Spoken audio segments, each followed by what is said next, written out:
Olha, em um ano eleitoral, a gente não imagina quais os desafios de uma pessoa LGBTQIA+, para lançar uma candidatura. E é sobre esse assunto que nós vamos conversar com o doutor Miguel Cardoso, ele que é advogado, membro da APAC, já está aqui com a gente. Obrigada, doutor Miguel, pela gentileza de atender o nosso convite. Seja bem-vindo. Obrigado, bom dia. Eu que agradeço o convite. Doutor Miguel, explique aí pra gente, tem alguma diferença na questão legal, por exemplo? A pessoa é LGBTQIA+, quer colocar o seu nome à disposição para ser candidato. Quais são os empecilhos? É tudo igual? Não é igual, porque vem a questão também do nome social. Muitas dessas pessoas não, que são, as que estão trans, não retificaram o seu nome e gênero ainda. Então, acho que é essencial a ampliação de instrumentos de incentivo, a participação desse setor da sociedade no processo da escolha dos representantes, apoio à criação de mecanismos, tais como a possibilidade de inclusão do nome social no cadastro eleitoral, e como o nome de urna para candidatos travestis ou transexuais, no sentido de reduzir essas dificuldades enfrentadas no processo político e eleitoral, né? Também é essencial a emissão, porque tem muita dificuldade na emissão do CNPJ, na abertura de contas bancárias, por divergências no cadastro eleitoral, da Justiça Eleitoral, com a Receita Federal. Então, é essencial que tenhamos políticas públicas que facilitem mais essa emissão do CNPJ e a abertura das contas bancárias, para que as pessoas LGBTQIA+, principalmente as pessoas trans e a travesti, possam participar dessas eleições.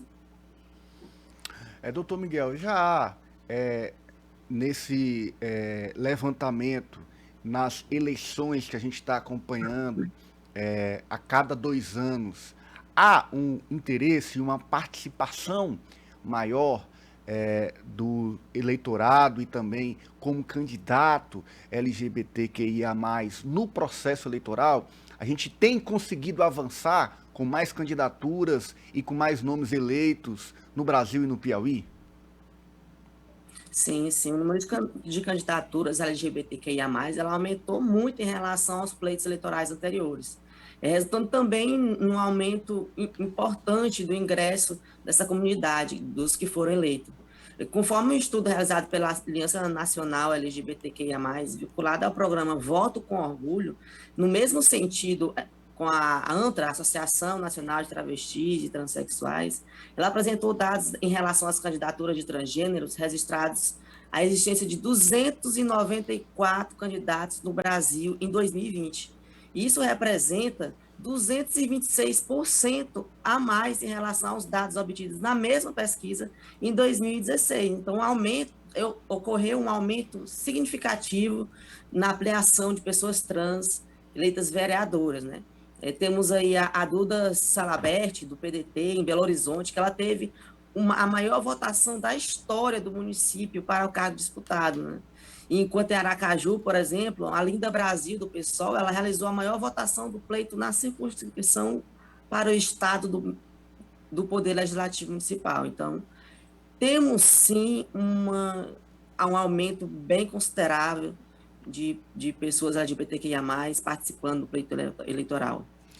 Existe ainda alguma resistência, por exemplo, de partidos, doutor Miguel, em aceitar nomes de pessoas LGBTQIA+, ou esse pensamento já está mudando por conta de votações, de grandes votações, como os candidatos aí que o senhor citou agora há pouco? Bem, que pese esses dados expostos, que apontem progressos significativos na participação da comunidade LGBTQIA+, na disputa dos cargos eletivos, e até, assim, uma certa atenuação desses preconceitos, essa perspectiva não afasta, de fato, a extensa dificuldade vivenciada por esse setor da sociedade, principalmente quando analisados conjuntamente com outros indicativos que apontam o Brasil como um dos países com maior número de homicídios de pessoas LGBTQIA+, e com pequena representatividade no Congresso. Infelizmente, nós temos sim uma grande resistência dos partidos em apoiar candidaturas de pessoas LGBTQIA+, e isso um fator que leva muito em consideração a essa dificuldade, porque para que o candidato LGBTQIA+, possa se candidatar, ele tem que ter aquele apoio dos partidos, o apoio financeiro e etc. Né? Então, nós temos ainda essa certa resistência. Falando em resistência de partidos, a cota seria um caminho? A gente já vê hoje que a cota para as mulheres, tanto de participação com candidaturas, quanto com destinação de recursos do fundo eleitoral específico para as mulheres. Particularmente, só acha que a cota também para o público LGBTQIA+, seria um caminho para resguardar esse direito? Eu acredito que sim, que essa cota seria muito importante. Inclusive, tem um projeto de lei na Câmara dos Deputados com o objetivo de resguardar o percentual de 30% das candidaturas para as pessoas LGBTQIA+, nas disputas dos cargos do Poder Legislativo. Então, isso seria de extrema importância para esse caminho das pessoas LGBTQIA+, para que elas possam trilhar esse caminho com mais facilidade, porque as dificuldades são extensas, são grandes, são um empecilho que faz uma barreira muito grande para que essas pessoas possam, de início, adentrar no partido, depois que adentra no partido, tem aquela dificuldade com a sua candidatura, com a sua eleição e etc. Então, esse percentual é um passo muito importante para que podemos resguardar esse direito das pessoas LGBTQIA+, nas disputas eleitorais.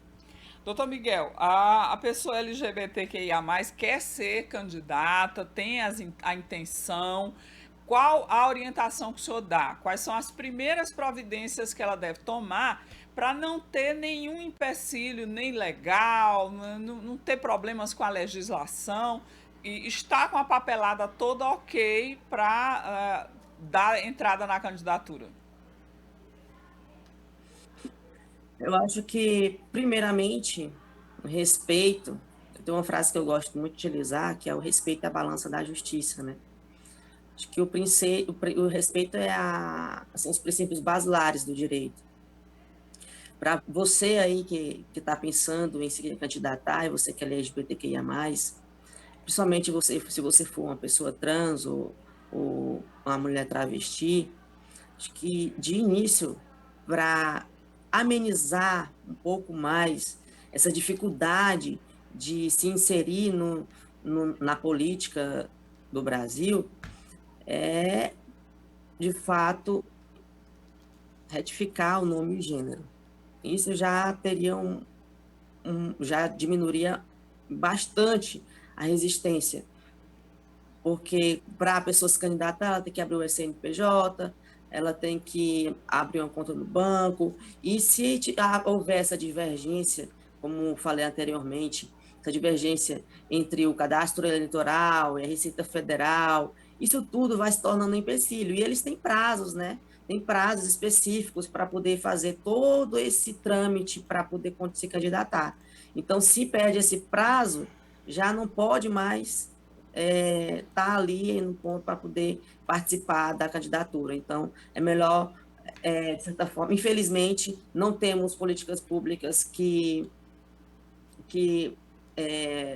valorizem e que apoiem pessoas trans ou pessoas travestis que ainda não retificaram o seu nome e gênero, para que possam utilizar seu nome social nas candidaturas, que possam utilizar seu nome social no CNPJ, seu nome social nos bancos. Já temos aí a inclusão do nome social no título de eleitor, que já é um avanço, mas não é o suficiente. Então, nós temos que ter mais políticas públicas para dar uma base para que essas pessoas LGBTQIA+, se sintam mais à vontade e mais fortes em poder participar do pleito eleitoral. É isso aí. Tá, então aí, dado o recado, muito obrigado ao advogado, doutor Miguel Cardoso, pela entrevista hoje aqui no Diálogo Franco. Bom feriado e um bom dia para o senhor. Obrigado, doutor Miguel. Obrigada, agradeço. Agora sim, né, Danilo? Seu direito.